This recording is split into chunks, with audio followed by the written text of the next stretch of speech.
Welcome back. It's now been 1 year since a series of wildfires devastated the Los Angeles area. The worst damage came from the Palisades and Eaton fires, responsible for the deaths of 31 people and the destruction of nearly 13,000 homes and businesses. Recovery efforts have been slow. 1 year later, fewer than a dozen homes have been rebuilt in Los Angeles County itself. Residents say delays with insurance payouts and permitting have made rebuilding a long and frustrating process. Joining us now, the mayor of Los Angeles, Karen Bass. Madam Mayor, thank you for being here. We'll turn to rebuilding efforts in just a moment. But first, could we just begin with your thoughts now, 1 year later, after one of the darkest, most dangerous moments in the history of Los Angeles? Well, absolutely. I mean, when it comes to the city of Los Angeles, Pacific Palisades is the only area that is in the city. And you add all of the areas together, and you're talking about trauma and grief, and we are just coming off the holidays. So even though, and we'll talk about the progress in a minute, you know, we do see homes going up now, it's still, people are not back at home. Now, many people did not lose their homes to the fire, but were displaced for several months because of smoke damage. Those individuals, many of those individuals, are back in their houses. But this is an ongoing trauma.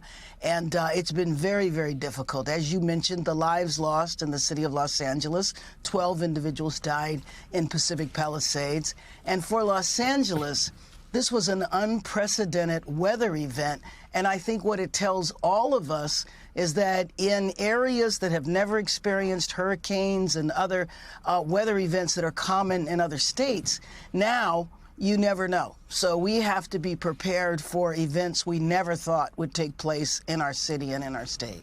Yeah, our colleague Jacob Soroff just published a new book on the fires and noted that these sort of things, because of climate change and the factors, sadly, likely to become all that much more common. So, Madam Mayor, let's indeed turn to the rebuilding. As just noted, there has been a lot of criticism from residents, from business owners and the like about the pace of rebuilding. So could you give us an update, but also please address those complaints?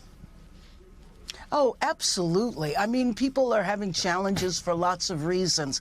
But what I will tell you is that there are over 400 homes that are actively under construction right now. We've approved 800 homes to begin rebuilding, and then there's been about 1,300 homes that were applied originally. So out of 1,300, 400 are actively under construction. If you compare that to the fires in Maui, they are 2 years into the fires. They have built 100 homes. I think they have about 300 under construction. Now listen, if you lose your home, every day you're out of your home, it's too long. And you know that one of the real complicating factors in the Palisades and in Malibu and in the Altadena area is the insurance industry. Many homeowners talked about how their policies were canceled a year and a half ago, or they're not paying up.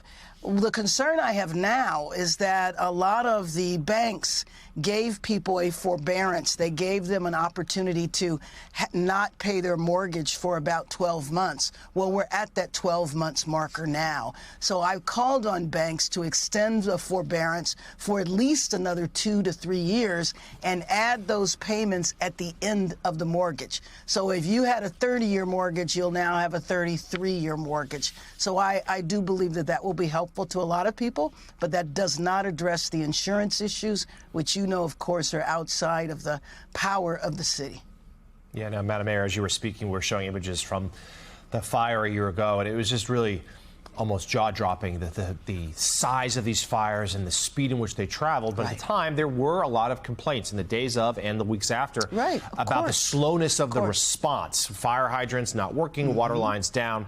The Los Angeles Times reported last month that an after-action report by the Los Angeles Fire Department, which your office oversees, was toned down to avoid it being too critical of the agency's response, the LAFD's response. So can you respond to that? What are some things that should have gone differently? Sure. Well, first of all, let me just tell you, in terms of the challenges of fighting the fire, We had in Los Angeles 100-mile-an-hour winds, hurricane-strength winds. There was no rain. And that was something that was unprecedented. So the planes weren't able to be up in the air for very long, and that certainly delayed their ability to put the fire out. But we needed to make dramatic changes in our fire department, and those changes are underway. I made the leadership change, and now the new chief is doing an entire evaluation because the after-action report before or after called for major changes within the department because, again, Los Angeles, as well as many other cities, we have to be prepared now for events that we never thought about before. Well, certainly a year later, our thoughts are with those affected by these fires in one of the world's great cities, and as it begins and struggles with some of the rebuilding. Los Angeles Mayor Karen Bass, thank you, Madam Mayor, for being with us this morning. Thank you.